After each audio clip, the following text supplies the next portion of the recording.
러시아에 파병된 북한군이 최전선으로 이동 중인 걸로 알려지고 우리 정부와 여당에선 무기 지원은 물론 참관단 파병 얘기까지 나오고 있습니다.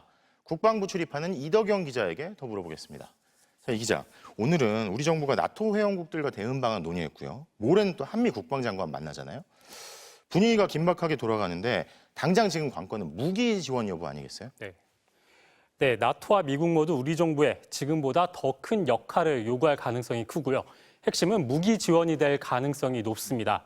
방어용 무기가 우선 검토되겠지만 북한군 파병이 계속되면 결국 공격용 무기 지원도 검토될 수밖에 없을 것으로 보입니다. 무기뿐만 아니라 북한군 신문이나 대북 심리전 등을 위해 병력을 일부 파견할 수 있다는 관측도 나옵니다. 결국 공격용 무기는 물론이고 참관단이지만 파병까지 갈 수 있다. 이게 상당한 파장이 있을 것 같은데 그럼에도 불구하고 윤석열 정부가 국회 동의 없이 단독으로 움직일 가능성도 있는 거죠? 네, 헌법에 따르면 파병은 국회 동의를 받아야 하지만 무기 지원에 대해선 별도의 규정이 없습니다. 정부는 이를 근거로 문제가 없다는 입장입니다. 하지만 무기 지원은 결국 돈이 들어가거든요. 그동안은 미국의 155mm 포탄을 판매하는 방식으로 우크라이나를 우회 지원했기 때문에 별도로 비용이 들지 않았습니다. 하지만 직접 지원은 다릅니다. 현재 보유 중인 무기를 제공하면 우리 안보에 공백이 생기니까 그만큼 더 만들어야 하고 또 새로 만들어 지원한다고 해도 결국 돈, 예산이 필요합니다. 예산은 국회 동의를 받아야 하는데 야당은 살상 무기 지원을 반대하고 있습니다. 야당은 아예 다음 달에 살상 무기 지원 금지법을 처리하는 방안도 검토 중입니다.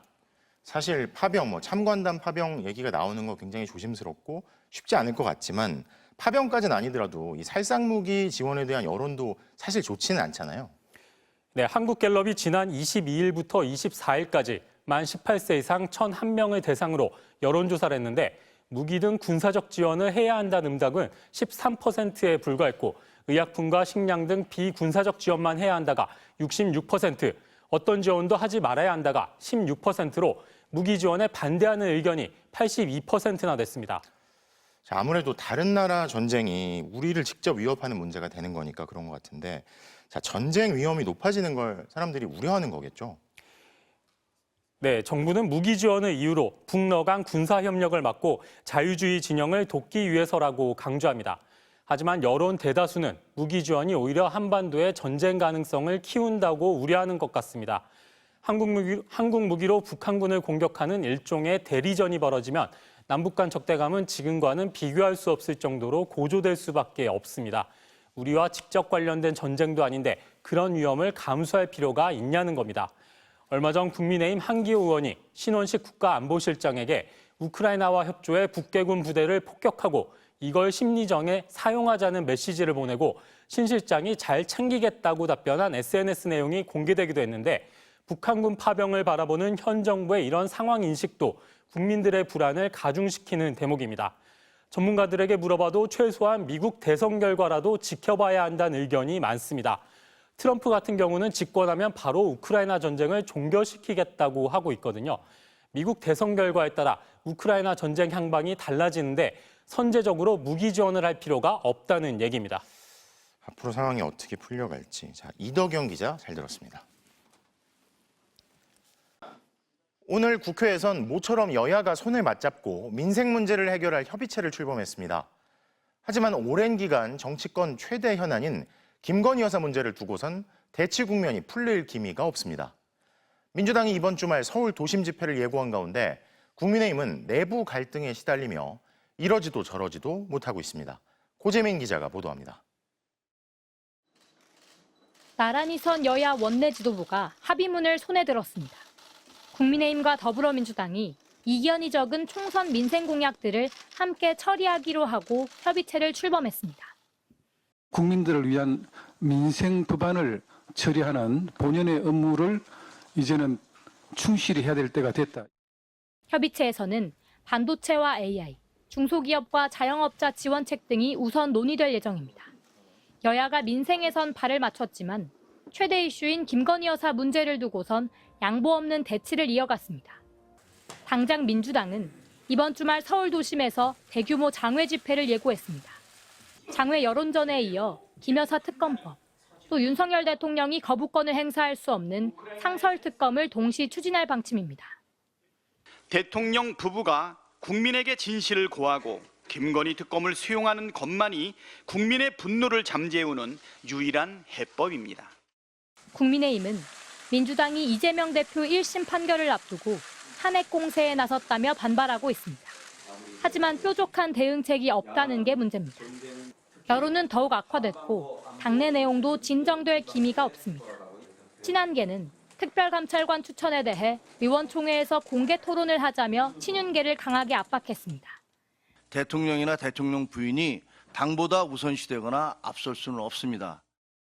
친윤계는 요란스럽게 할 일이 아니라며 불편한 기색을 숨기지 않았습니다. 북한 인권재단의 이사와 특별감찰관제도 국회가 당연히 추천해야 할 일들을 다 여야가 합의해서 해야 된다고 생각합니다. 김건희 여사 문제를 놓고 친한과 친윤, 여야가 복잡한 대립구도를 보이면서 모처럼 만에 손을 맞잡은 민생협치도 제 속도를 내지 못할 거라는 우려가 나오고 있습니다. MBC 뉴스 고재민입니다. 어제 치러진 일본 중의원 총선에서 여당인 자민당이 참패한 가운데 일본 전국이 대혼란에 빠졌습니다. 여당 내에선 이시바 총리 책임론이 제기됐고 제1야당인 입헌민주당은 이참에 정권을 바꾸자며 야권 결속을 호소하고 있습니다. 도쿄 현영준 특파원이 보도합니다. 과반을 훌쩍 넘어 279석을 갖고 있던 자민당과 공명당 연립여당은 이제 215석으로 쪼그라들었습니다. 패배의 원인은 지난해 드러난 자민당의 불법 정치자금 문제였습니다. 서민들은 고물가로 생활고에 허덕이는데 정치인들이 몰래 뒷돈을 챙겨 쓰다 들통이 난 겁니다. 야당인 입헌민주당은 이번 선거에서 뒷돈 문제를 집요하게 파고들었고 그 결과 50석이 급증한 148석을 차지하며 정권을 넘보게 됐습니다. 당내에서 책임론이 불거진 이시바 총리는 퇴진 대신 정면 돌파를 택했습니다. 国民のご批判にきちんと厳粛に適切にお答えをしながら国民生活を守る、日本国を守るということで職責を果たしてまいりたい。 38석의 일본 유신회나 28석의 국민민주당이 자민당 연정에 가세하면 과반이 넘지만 두 당 모두 연정에 부정적입니다. 특히 의석이 크게 늘어난 입헌민주당은 야권 결속을 호소하며 자민당의 연정 확대를 견제했습니다. 自民党公明党と話す前に野党間の連携の先だと思いますね。順番があると思います。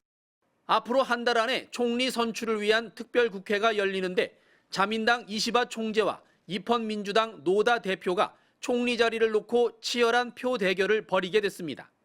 양측 모두 중소야당들과 물밑 접촉에 나서고 있어 이들의 이합 집산에 따라 판세는 요동칠 수 있습니다.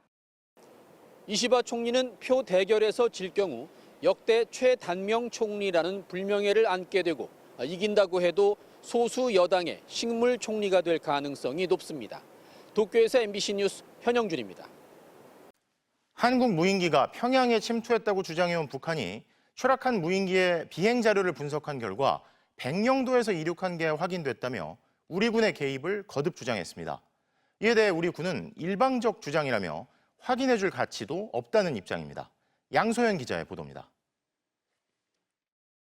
북한이 발표한 평양에 추락한 대한민국발 무인기 최종 조사 결과 추락 무인기 비행 조종 모듈을 분해해 비행 계획과 비행 이력 자료를 분석했다며 경로를 상세히 공개했습니다.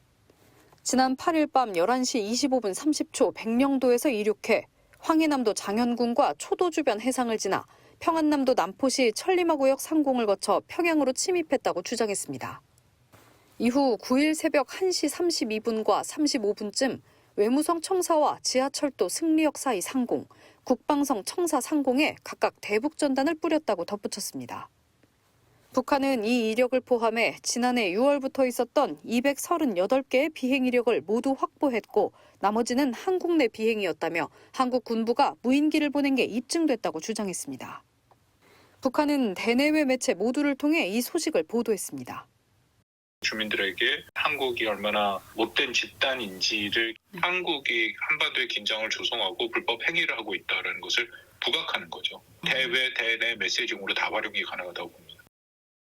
우리 군은 이에 대해 일방적 주장이라고 일축했습니다. 북한의 일방적인 주장에 대해 확인해 줄 가치도 없고 대꾸할 가치도 없습니다. 국방성 발표 이후 북한은 김여정 노동당 부부장명의 담화도 내놨습니다. 서울 상공에 침투한 무인기가 전단을 살포했는데 북한이 확인해주지 않는 상황을 가정하고는 서울의 무리들이 어떻게 지저대는지 보고 싶다고 적었습니다. 북한의 평양 무인기 침투 주장에 한국 정부와 군이 명확한 답변을 내놓지 않는 것을 조롱하는 한편 다시는 무인기를 보내지 말라는 강력한 경고를 한 걸로 풀이됩니다. MBC 뉴스 양소연입니다. 미국 대선을 9일 앞두고 트럼프 전 대통령이 적진이라고 할 수 있는 뉴욕 한복판에서 대형 이벤트를 열었습니다. 뉴욕은 전통적으로 민주당 지지세가 강한 곳인데요. 초박빙 구도에서 세를 과시하며 지지층 결집에 나선 것으로 풀이됩니다. 뉴욕 임경아 특파원이 현장 취재했습니다. 대선 막바지 트럼프 전 대통령 선택은 뉴욕이었습니다. 지난 40년 동안 대선에서 공화당 후보가 뽑힌 적 없는 민주당 텃밭을 찾아간 겁니다. 트럼프 연설이 시작하기 2시간 전입니다. 행사장 입구에서 한 블럭 정도 떨어진 곳인데요. 보시는 것처럼 여기까지 행사장에 들어가려는 사람들로 이렇게 골목 전체가 가득 들어찼습니다. 최대 2만 명을 수용할 수 있는 맨해튼 명소 메디슨 스퀘어 가든은 일찌감치 만석이 됐습니다.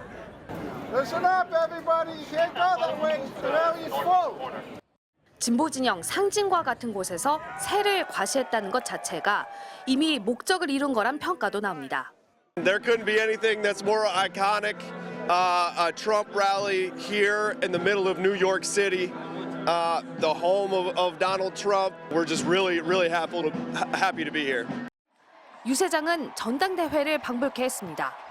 헐크 호건, 일론 머스크 등 친 트럼프 인사 찬조 연설이 이어졌고 좀처럼 보이지 않던 멜라니아 여사까지 등장했습니다. 트럼프 전 대통령은 선거로 미국을 구할 것이라며 미국에 짓고 미국산을 사고 미국인을 고용하겠다고 강조했습니다. 상대 후보를 향한 거친 비방도 이어졌습니다. No one respects her, no one trusts her, no one takes her seriously. Everyone knows she is a very low IQ individual. 해리스 부통령은 핵심 경합주 펜실베니아를 찾아 분열과 공포의 시대를 끝내자고 강조했습니다. What kind of country do we want for our children and our grandchildren? A country of chaos, fear and hate, or a country of freedom, justice and compassion? 특히 민주당 표밭인 대도시, 그중에서도 흑인 유권자를 집중적으로 만나며 막판 결집을 호소했습니다. 뉴욕에서 MBC 뉴스 임경아입니다.